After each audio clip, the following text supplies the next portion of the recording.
Ini kita lihat bahwa ini berbagai sentimen geopolitik saat ini sedang ramai begitu ya, dari mulai suku bunga yang cukup menurun tapi lambat, kemudian juga Donald Trump yang akan segera berkuasa pada Januari pertengahan mendatang, lalu juga risiko perang dagang antara Amerika Serikat dan China. Bagaimana KGI Sekuritas melihat berbagai tantangan global yang ada saat ini?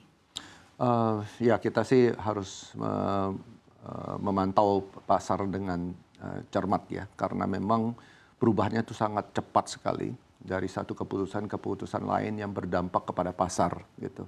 Kita baru ingat bahwa Fed menjanjikan untuk menurunkan suku bunga lebih lanjut, tetapi dengan adanya Trump sebagai terpilih presiden yang terpilih daripada Amerika Serikat, ini tentu akan mulai menerapkan tarif-tarif yang mana akan membuat inflasi di Amerika hopefully bisa terkendali, tapi ada kemungkinan bahwa inflasi itu akan tetap di posisi yang sekarang atau mungkin lebih tinggi sedikit. Nah, itu akan menyebabkan Fed tentu akan lebih mempertimbangkan untuk menurunkan suku bunga secara agresif ya.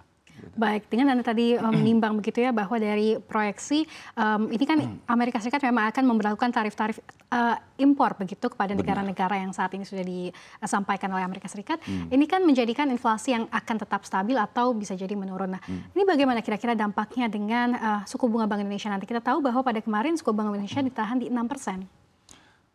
Saya rasa pemerintah sekarang adalah mencoba untuk supaya kita juga bisa memberikan situasi yang kondusif bagi pebisnis di Indonesia, maka tidak dengan serta-merta menurunkan suku bunga yang takutnya akan berdampak kepada nilai tukar, tetapi juga kalau dinaikkan juga itu nggak baik gitu. Ya mau nggak mau memang Bank Indonesia harusnya memang memilih untuk tetap stay di tingkat suku bunga yang sekarang. Gitu. Oke, jadi keputusan dari Perry Warjio sebenarnya sudah tepat begitu ya untuk mempertahankan suku bunga. Iya. Namun KGI sendiri melihat bagaimana proyeksi The Fed dan juga Bank Indonesia pada tahun 2025 mendatang?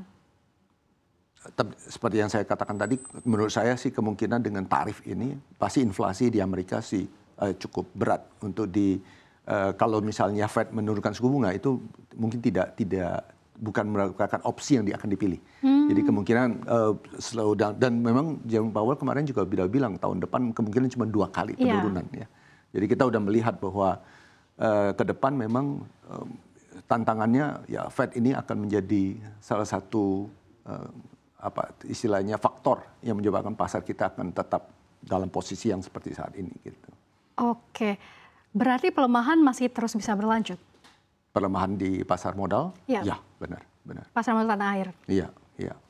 Oke, dengan kemungkinan proyeksi 2 kali penurunan suku bunga tahun 2025, bagaimana proyeksi suku bunga The Fed nantinya? Akan jadi berapa? Kalau dilihat bahwa tarif itu akan menjadi istilahnya itu policy daripada Trump, saya rasa Fed mau nggak mau hanya bisa, malah kemungkinan tidak menurunkan suku bunga kalau misalnya terjadi inflasi yang yang berlebihan. Tapi kalau misalnya dalam kondisi sekarang mungkin ya kurang lebih sekitar 50 basis point. Gitu. Oke, 50 basis points lagi yang kemungkinan akan diturunkan The Fed begitu ya. Nah, ini kan kita juga melihat bagaimana nanti Donald Trump ketika terpilih, maksudnya dinobatkan begitu ya, dilantik pada Januari 2025 mendatang. Ini bagaimana kira-kira dengan independensi The Fed nantinya? Ya, kalau menurut saya sih memang saat ini Trump yang pasti tidak mungkin bisa berbuat banyak karena Fed ini kan terdiri dari states ya. Jadi dan saya rasa the Fed juga tidak bisa sembarangan. Jadi mereka juga akan melihat policy yang akan diterapkan oleh government, dan itu mungkin dampaknya nanti ke job employment yang ada dan juga ke inflasi di Amerika Serikat sendiri. Baik. Anda bagaimana melihat daya tahan pasar keuangan Indonesia saat ini di tengah berbagai sentimen global dan juga The Fed? Nah, ya, ini yang menariknya. Memang kalau di pasar modal kita ini kan kita untuk yang seperti big cap itu sangat tergantung kepada fund-fund asing. Ya. Tapi kalau yang small cap memang lebih banyak ke sifatnya euforia yang lebih banyak mengandalkan investor-investor dalam negeri yang kita sebut retail begitu ya. Gitu. Dan jadi memang ada 2 pasar yang tapi kedua pasar ini yang blue chip ini bisa mempengaruhi yang small cap ini, begitu. Oke, nah dengan kita tahu tadi proyeksi The Fed kemungkinan hanya 2 kali saja memangkas suku bunga, bahkan mungkin sekali tadi Anda sebut. Kemudian juga Bank Indonesia proyeksinya juga hanya akan sekali begitu ya menurut suku bunga di tahun 2025. Ini bagaimana dengan aliran modal yang masuk ke tanah air? Tadi kan Anda sebutkan big caps sedikit merana begitu ya kita bisa sebut. Nah ini apakah akan tambah merana lagi dengan kebijakan The Fed dan juga Bank Indonesia pada tahun depan atau seperti apa? Nah, kalau kita harus lihat dari tadi seberapa berat tarif ini yang akan mempengaruhi inflasi di Amerika. Tapi kalau itu ternyata benar berat dan itu akan menyebabkan Fed mau nggak mau tidak bisa menurunkan suku bunga lebih lanjut, nah itu pasti berdampak bahwa dana-dana tersebut akan tetap stay di US.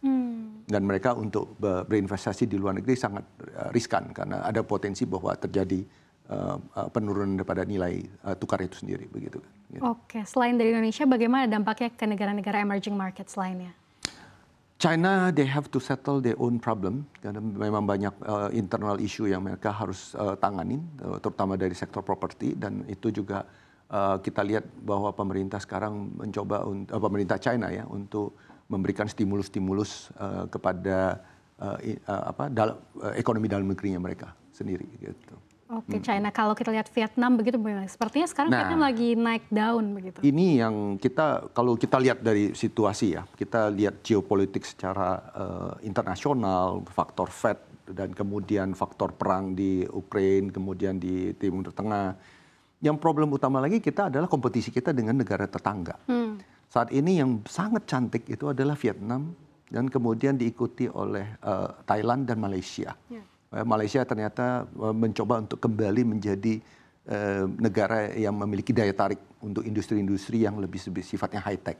Nah, di sini kita harus melakukan introspeksi dan harus mulai mempersiapkan rencana-rencana ya, terutama pemerintah Pak Prabowo memang harus melihat itu. Bagaimana kita bisa menjadi daya tarik itu sendiri lagi, gitu loh.